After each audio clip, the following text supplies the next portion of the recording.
کی سوال ہوگا.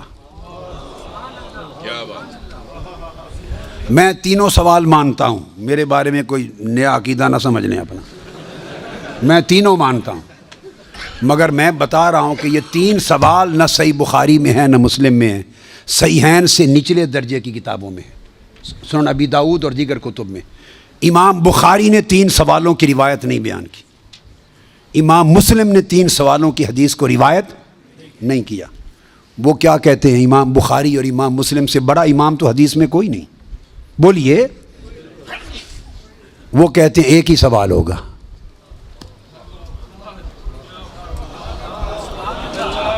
اب ٹکراؤ آ گیا بخاری اور مسلم کی صحیحین کی روایت میں اور نچلے درجے کی کتب صحاح کی روایت میں ٹکراؤ آ گیا، مگر ٹکراؤ نہیں، پھر تطبیق کریں گے، جوڑیں گے معنی کو. بخاری اور مسلم کہتے ہیں کہ تین سوال کا ذکر کوئی نہیں ان کی روایت میں، ایک ہی سوال ہوگا. انس بن مالک رضی اللہ تعالیٰ عنہ روایت کرتے ان العبد اذا وضع فی قبره وتولى عنه اصحابه انه ليسمع قرأ نعالهم اتاه ملکان یقعدانه فیقولان ما كنت تقول في هذا الرجل لمحمد صلی اللہ علیہ وسلم. صحیح بخاری. یہ صحیح بخاری کتاب الجنائز کو اٹھا کے دیکھ لیں، حدیث نمبر 1308 جا کے مطالعہ کیجئے. پھر کتاب الجنائز میں حدیث نمبر 1673، صحیح مسلم کتاب الجنہ و صفت نعیمہا، پھر ابو داود میں بھی ہے، نسائی میں بھی، احمد بن حنبل، ساری کتب صحاح میں یہ حدیث، اور بخاری اور مسلم کی متفق علیہ. اگر متفق علیہ حدیث کچھ اور بتائے اور نچلے درجے کی کتب حدیث اس سے مختلف مضمون بتائے اور تطبیق نہ ہو سکے تو کس کو اختیار کیا جائے گا؟ متفق علیہ کو. درست قاعدہ ہے نا. یہاں تطبیق ہے، آگے چلتے ہیں. مگر امام بخاری نے روایت کیا کہ حضور علیہ السلام نے فرمایا بندے کو جب قبر میں رکھ دیا جاتا ہے اور اس کے دفنانے والے جب چلے جاتے ہیں اِنَّهُ لَيَسْمَعُ قَرْعَ نِعَالِهِمْ، عام میت بھی واپس جانے والوں کی جوتوں کی آہٹ سنتا ہے. یہ متفق علیہ حدیث کے الفاظ ہیں، اِنَّهُ لَيَسْمَعُ قَرْعَ نِعَالِهِمْ، پلٹنے والوں کے جوتوں کی آہٹ سنتا ہے. ہم جھگڑے کرتے پھرتے ہیں، خدا کا خوف ہونا چاہیے. عام میت پلٹ کے جانے والوں کی جوتوں کی آہٹ سنتا ہے. آپ کہتے ہیں اولیاء قبروں میں آپ کا سلام نہیں سنتے. ہم کس چکر میں، ہم نے عقیدے کہاں سے لیے ہیں، ہم نے کیا ڈھونگ رچا رکھا ہے. آقا فرماتے ہیں عام میت سنتا ہے قبر میں لیٹا ہوا جوتوں کی آہٹ. اور اگر ہم سمجھیں کہ اولیاء اور صلحاء جو عام میت سے اونچے درجے وہ قبر پہ آنے والوں کو نہیں سنتے، یہ عقیدہ کہاں سے آ گیا؟ جب لوگ مڑ جاتے ہیں تو فرشتے آ کے اٹھا دیتے ہیں اور بٹھا کر ایک ہی سوال کرتے ہیں، ما کنت تقول فی ھذا الرجل لمحمد.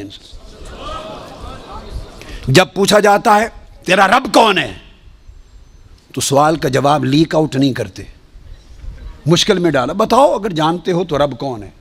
پوچھا جاتا ہے تمہارا دین کیا ہے تو جواب کا اشارہ نہیں دیتے. اللہ نے اپنے سوال میں اور اپنے دین کے سوال میں مشکل رکھی ہے،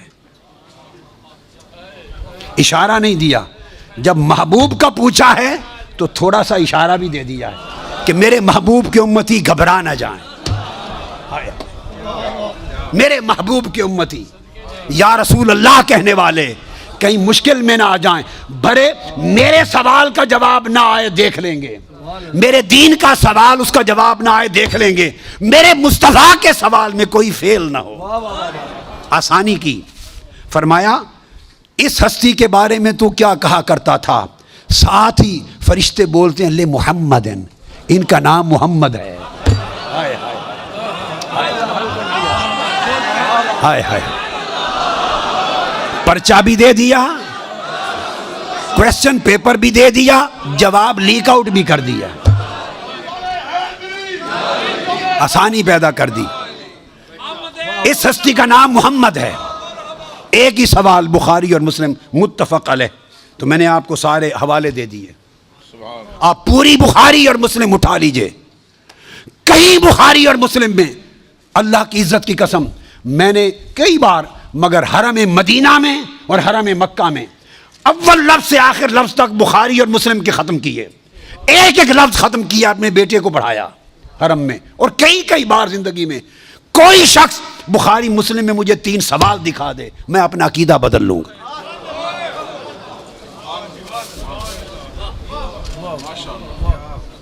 بخاری اور مسلم ایک ہی سوال بتاتی ہے، اس ہستی کے بارے میں کیا کہا کرتا تھا، اور ان کا نام محمد ہے صلی اللہ علیہ وسلم. اب ایک نقطہ اور دیکھیے، وہاں سادہ سوال ہے، تمہارا رب کون ہے، تمہارا دین کیا ہے. مگر جب یہ سوال ایک ہی ہے، اس میں پوچھا ما کنت تقول، کانا یکون جب مضارع پر آتا ہے تو ماضی استمراری کا فائدہ دیتا ہے.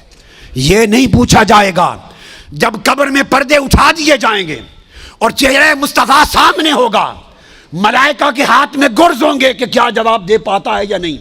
جب چہرہ مصطفیٰ سامنے ہوگا تو ہر بھولے ہوئے کو بھی سبق یاد آ جائے گا، پتہ چل جائے گا یہ تو مصطفیٰ ہے.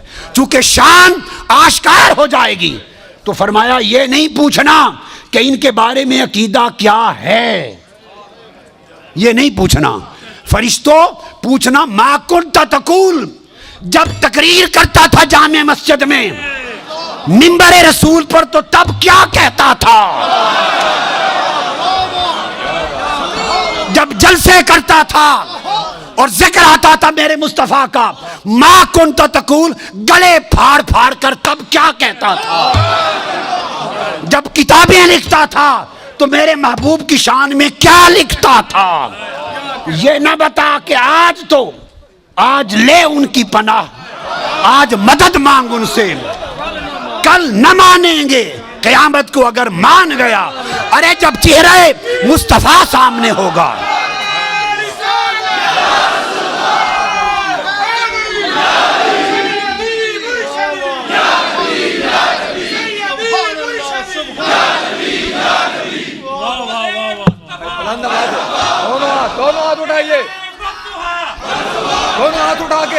دونوں ہاتھ اٹھا کے سیدی و مرشدی، ارے سیدی و مرشدی. تو فرمایا یہاں تو جب کوئی اور شے نظر نہیں آئے گی سوائے 2 فرشتوں کے جو پوچھ رہے ہیں، اور چہرہ مصطفیٰ سامنے ہوگا تو پھر تو سب عقیدے کی سمجھ آنی ہے. پھر کیسے انکار کرو گے، پھر تو سب سیدھے ہو جائیں گے. فرمایا آج کا سیدھا ہونا قبول نہیں ہے، آج پہچان لو قبول نہیں ہے. بتا وہ زندگی بھر کیا کہا کرتا تھا. ما کنت تقول، تقریریں کرتے ہوئے حضور کی شان گول کر کے آگے گزر جاتا تھا یا رک کے کھول کے بیان کرتا تھا. جب شان مصطفیٰ، عظمت مصطفیٰ، رفعت مصطفیٰ، مقام مصطفیٰ، جب حضور کی شانوں کا، آپ کے رخسار کا، میرے محبوب کے گیسووں کا، میرے محبوب کے چال چلن کا، میرے مٹھن کا، میرے محبوب کے حسن کا، جمال کا، کمال کا، عظمت کا جب تذکرہ آتا تھا تو تیرا چہرہ کھل اٹھتا تھا یا مروڑ آ جاتے تھے.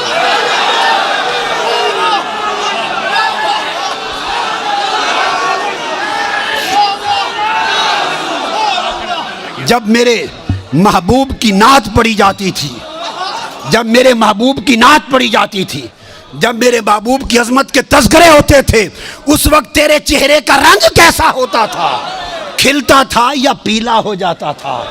اور جب خطاب کرتا تھا حضور کی شان میں ایسے 2-4 جملے بول کے گزر جاتا تھا یا ساری رات اسی پر لگا دیتا تھا. ما کنت تقول فی حق ھذا الرجل لمحمد، بول کیا کہا کرتا تھا. وہ عقیدہ پوچھا جائے گا جو اس دنیا میں رہا. تو فرمایا پھر مومن بتائیں گے کہ یہ حضور ہیں، اور باقیوں کو یہ متفق علیہ حدیث بخاری مسلم کی. امام بخاری مسلم کا عقیدہ یہ ہے کہ ایک ہی سوال ہوگا. فرشتے کہیں گے وہ چھوڑے باقی گلاں نوں، اے دس اس سونے دے بارے چ کی آکھنا ہوں دنیا چ، وہ باقی تبلیغاں تیریاں سن لواں گے، وہ ساری تبلیغاں، تیری تقریراں، تیری تبلیغاں، تیری کتاباں، تیرے مدرسے سارے دیکھے جان گے. پہلے دس اس سونے دے بارے چ کی آکھنا. ما کنت تقول فی حق ھذا الرجل لمحمد، یہ صحیح بخاری کی حدیث.